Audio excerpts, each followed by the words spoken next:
Hello students, welcome to the Sapna's Homeschooling YouTube channel, and this is 4.2 Baby Pangolin's Night Out lesson. I have taught you this lesson, but today we are solving this language study.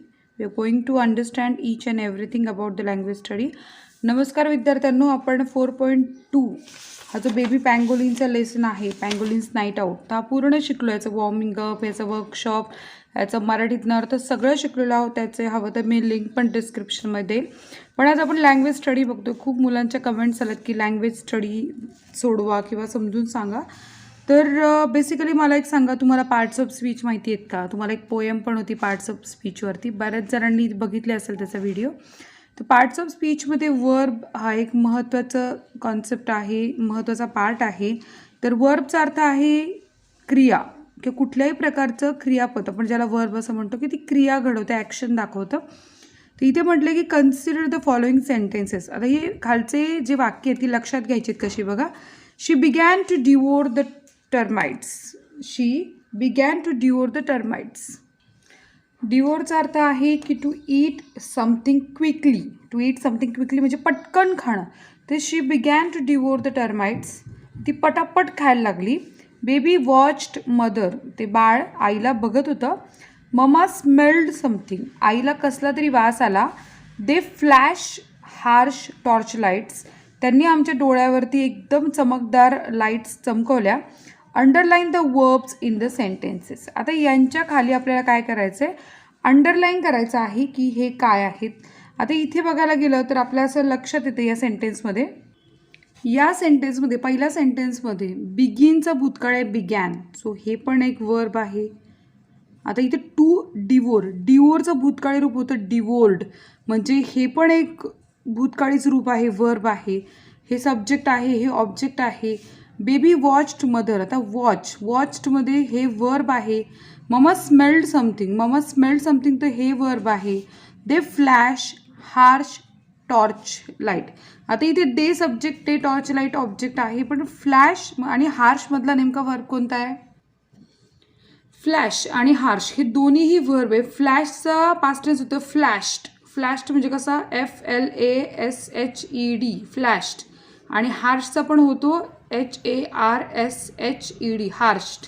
दिसत नाही हे बघा, फ्लॅश्ड आणि हार्श्ड असे दोन्ही ह्याचे past tense होते, दोन्ही वर्ब आहेत. आता इथे काय म्हटलं आहे, दीज वर्ब्स शो ॲक्शन. म्हणजे हे सगळे जे क्रियापद आहेत हे काहीतरी ॲक्शन दाखवत आहेत. There is someone who did the action. आता ही ॲक्शन दाखवत आहेत, यातली प्रत्येक ॲक्शन ही कुणीतरी केलेली आहे. फ्लॅश हार्श असेल त्यांनी केलेलं आहे. वॉच्ड असेल ते बेबी वॉच करतोय. बिगॅन किंवा डिवोर असेल शी करतीये. स्मेल असेल ममा करतीये. ते हे सगळं कुणीतरी करतंय. सो इन ग्रामर, व्याकरणामध्ये, a word or a phrase that shows who or what did the action stated by the verb is called subject. म्हणजे जो कोणी ॲक्शन करतो, कृती करतो, त्याला सब्जेक्ट असं म्हणतात. याला मी म्हटलं ना, हा सब्जेक्ट आहे, हा सब्जेक्ट आहे, हा सब्जेक्ट आहे आणि हा सब्जेक्ट आहे. म्हणजे जो कोणी कृती करतोय तो कोण आहे? सब्जेक्ट आहे. Note that non living things can also be the subject. म्हणजे हे नोट करून ठेवा, हे लक्षात ठेवा की नॉन लिव्हिंग थिंग्स म्हणजे काय? झाड असेल, प्राणी असेल. तर बेबी पँगोलिन, तुम्ही म्हणाल बेबी पँगोलिनला थोडी बोलता येतं. अरे बोलता जरी नसेल येत तरी तो आपला सब्जेक्ट आहे. म्हणजे इथे नॉन लिव्हिंग थिंग, झाड पण सब्जेक्ट होऊ शकतं. म्हणजे कुठलीही नॉन लिव्हिंग थिंग, ज्याला जीव नाही असा तो नॉन लिव्हिंग थिंगसुद्धा सब्जेक्ट होऊ शकतं. त्यामुळे हे लक्षात ठेवा. For example, the ball hit the window. आता हिट म्हणजे मारणे, हा वर्ब आहे. बट द बॉल हा सब्जेक्ट आहे, कारण कुणी मारले? द बॉलने मारले, म्हणून द बॉल सब्जेक्ट आहे. हा नॉन लिव्हिंग आहे पण तरी पण हा सब्जेक्ट आहे. Here the ball is the subject. A word or a phrase. Word म्हणजे शब्द आणि फ्रेज म्हणजे 2-3 शब्दाचा समूह, अर्थपूर्ण शब्दांचा समूह. That refers to the person, thing etcetera affected by the action of the verb is known as object. म्हणजे सब्जेक्टच्या कृतीमुळे जे अफेक्ट होतं ते ऑब्जेक्ट आहे. बघा की a word phrase that refers to a person, thing etcetera affected by the action of the verb as object. आता हे शी बिगॅन टू डिवोर म्हणजे ती पटापटा खायला लागली. काय केलं तिने सुरू केलं पटापट संपवायला. कशाला? टर्माइट्सला. म्हणून हे काय? ऑब्जेक्ट आहे. बेबी वॉच, बेबी बघतोय काय? मदरला. हे ऑब्जेक्ट आहे. ममा स्मेल्ड समथिंग, ममा वास घेते कशाचा, हे ऑब्जेक्ट आहे. They flash harsh torch lights, हे आहे ऑब्जेक्ट.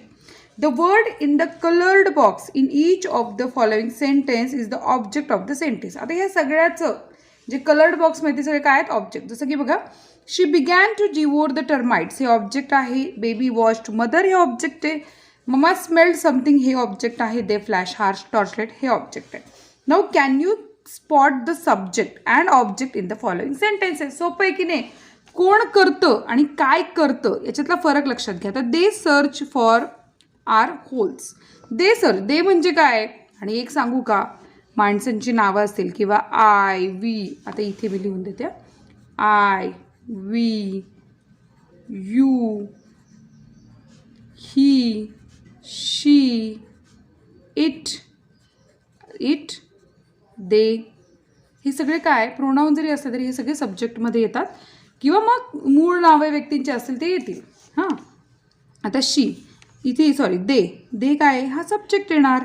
सर्च, सर्च म्हणजे शोधतो, हे वर्ब येणार. आता इथे आपल्याला काय करायचं, सब्जेक्ट आणि ऑब्जेक्ट सांगितले, ते काय शोधतायत, ते शोधतायत होल्स, ते हे येणार ऑब्जेक्ट. दे किल अस, आता इथे सब्जेक्ट दे आहे, किल वर्ब आहे, अस हे ऑब्जेक्ट आहे. आलं लक्षात.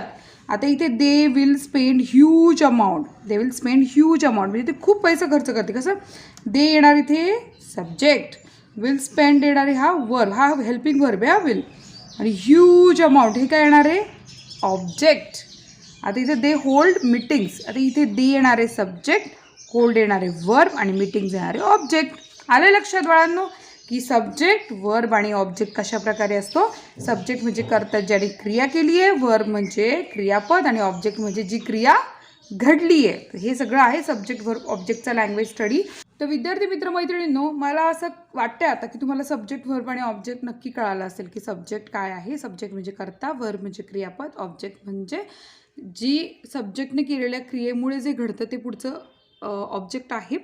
तर आपण आत्तापर्यंत इयत्ता 7वी म्हणजे 7th स्टँडर्डचे माय इंग्लिश बुक 7चा एकूण एक लेसन त्याचे वर्कशॉप आणि त्याचं वॉर्मिंग अप सोडवलं आहे. जर तुम्ही नसेल बघितलं तर याची प्लेलिस्टची लिंक मी तुम्हाला देते. आणि जर ह्या लँग्वेज स्टडीचा व्हिडिओ तुम्हाला आवडला असेल तर नक्की या व्हिडिओला लाईक करा, शेअर करा, कमेंट करा. कारण तुमचं लाईक मला सांगतं की तुम्हाला व्हिडिओ आवडला असेल तर मलाही प्रोत्साहन मिळतं. आणि मी सपना टीचर आहे, मी पुणे जिल्ह्यातनं तुमच्यासाठी व्हिडिओ करते. तुम्ही कोणकोणत्या भागातनं व्हिडिओ बघता माझे मलाही नक्की कळवा. आणि आवडला असेल तर जास्तीत जास्त मित्रमैत्रिणींना शेअर करा आणि सपनाच होमस्कूलिंग चॅनलला सबस्क्राईब करा. तर भेटूयात आपण नेक्स्ट व्हिडिओमध्ये. Bye bye.